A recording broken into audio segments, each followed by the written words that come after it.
بسم اللہ الرحمن الرحیم شروع کرتی ہوں اللہ تعالیٰ کے نام سے جو بڑا مہربان نہایت رحم کرنے والا ہے۔ السلام علیکم ناظرین۔ طواف کے لغوی معنی گھومنا اور چکر لگانا ہے۔ یہ ایک اسلامی اصطلاح ہے۔ مسلمان حج اور عمرہ ادا کرنے کے دوران کعبے کے گرد جو 7 چکر لگاتے ہیں اس عمل کو طواف کہتے ہیں، جبکہ کعبے کے گرد وہ جگہ جہاں طواف کیا جاتا ہے اسے مطاف کہا جاتا ہے۔ طواف میں بدن اور لباس کا پاک ہونا ضروری ہے، جیسے نماز میں ناجین جو ہی کوئی مسلمان باب الفتح یا پھر اور کوئی دروازے سے گزر کر حرم میں داخل ہوتا ہے، جھروکوں سے اللہ کے گھر کا ہلکا سا دیدار ہوتا ہے تو دل کی جو کیفیت بن جاتی ہے وہ بیان سے باہر ہے۔ خانہ کعبہ بالکل آنکھوں کے سامنے آ جاتا ہے تو آنکھیں ساکت ہو جاتی ہیں۔ لاکھوں کا ہجوم حجر اسود کی طرف دیکھ کر اللہ کی بڑائی اور عظمت بیان کرتا ہوا نظر آتا ہے اور کعبے کے گرد چکر لگانا شروع کر دیتا ہے، جسے طواف کہا جاتا ہے۔ رسول کریم صلی اللہ علیہ وسلم نے ارشاد فرمایا،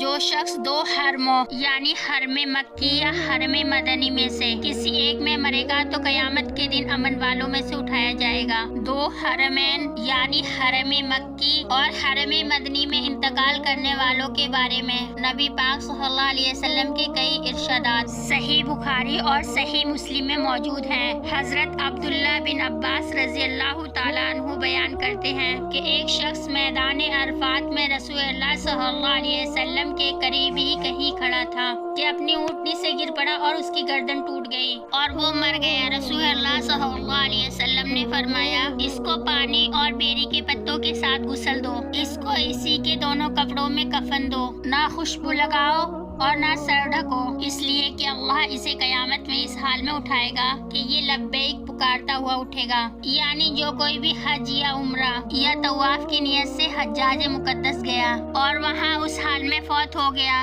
تو اللہ تعالیٰ اسے قیامت کے روز تلبیہ پڑھتے ہوئے اٹھائیں گے تاکہ ظاہری حالت سے ہی اس کا حاجی ہونا معلوم ہو جائے۔ جیسے شہید کو اس حالت میں اٹھایا جائے گا کہ اس کا خون اس کی رگوں سے بہہ رہا ہوگا۔ دیگر احادیث کی روشنی میں یہ بات کہی جا سکتی ہے کہ اگر کوئی شخص عمرے کا احرام باندھے ہوئے ہے اور اس کا انتقال ہو جائے تو اسے بھی یہ فضیلت حاصل ہوگی، اور دنیا میں ابھی بھی ایسے لوگوں کی کمی نہیں ہے کہ جنہیں یہ فضیلت حاصل ہوئی۔ اور انہی میں سے ایک نام انڈیا سے تعلق رکھنے والے سعودی عرب میں مقیم ایک ورکر اسماعیل کا تھا۔ اسماعیل سعودی عرب کے شہر ریاض میں پچھلے کئی برسوں سے ایک گروسری اسٹور پر کام کیا کرتے تھے۔ ان کی عمر 51 برس ہوئی تو انہوں نے سوچا کہ اب اپنے وطن واپس جانا چاہیے اور اپنی فیملی کے ساتھ باقی آئندہ زندگی گزارنی چاہیے، لیکن اس کے ساتھ ہی اللہ تعالیٰ نے اسماعیل کے دل میں یہ بات ڈال دی کہ اسے جاتے ہوئے طواف وداع ضرور کرنی چاہیے، کیونکہ معلوم نہیں زندگی اسے دوبارہ یہ چانس دے یا نہ دے کہ وہ حجاز مقدس میں لوٹ کر آ سکے۔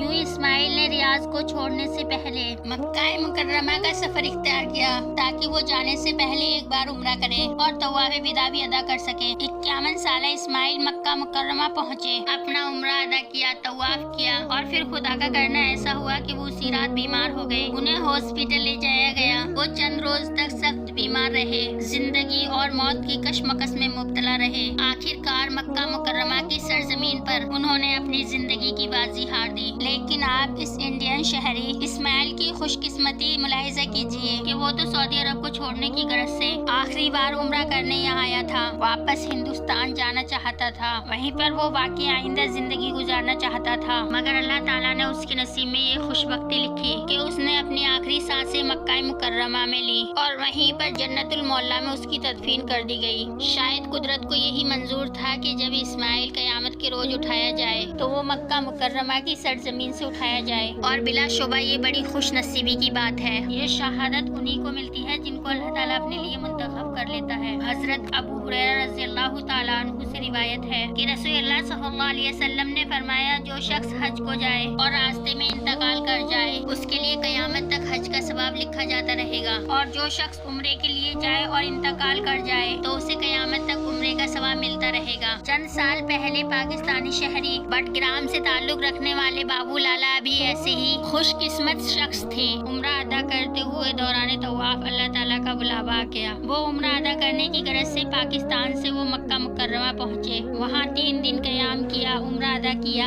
جب ایک روز وہ طواف کعبہ کر رہے تھے تو حرم پاک کے اندر ہی ان کی روح جسم سے پرواز کر گئی۔ ان کا جسد خاکی بھی ان لوگوں کے ساتھ شامل کر دیا گیا کہ جن کی نماز جنازہ حرم پاک کے حدود میں ہزاروں مسلمان ادا کرتے ہیں، اور پھر فیملی کی اجازت کے ساتھ بابو لانا کی تدفین میں جنت المعلی مکہ مکرمہ کے قبرستان میں کر دی گئی۔ ناظرین، 22 مارچ 2019 کو بھی ایسا ہی ایک روح پرور واقعہ مکی کے حدود میں بھی دیکھا گیا تھا کہ جب دنیا بھر سے آئے ہوئے فرزندان اسلام خانہ کعبہ کا طواف کر رہے تھے، اللہ تعالیٰ سے دعائیں مانگ رہے تھے، گریہ زاری کے ساتھ اپنے گناہوں، کوتاہیوں اور غلطیوں کا اعتراف کر رہے تھے۔ انہی لوگوں میں خانہ کعبہ کا طواف ایک خاتون بھی کر رہی تھی۔ زین حرم میں لوگوں میں سے موجود کسی میں یہ احساس نہ تھا کہ ان کے ساتھ طواف میں موجود خاتون اپنی زندگی کی آخری سانسیں گن رہی تھی۔ اچانک اس خاتون پر نزا کا عالم طاری ہوا، زین حرم میں گر گئی۔ فوراً طبی امداد کے لیے لوگ دوڑ پڑے۔ جیسے ہی لوگوں کو معلوم ہوا کہ طواف کرنے والی خاتون کا انتقال ہو چکا ہے تو پورا صحن حرم اللہ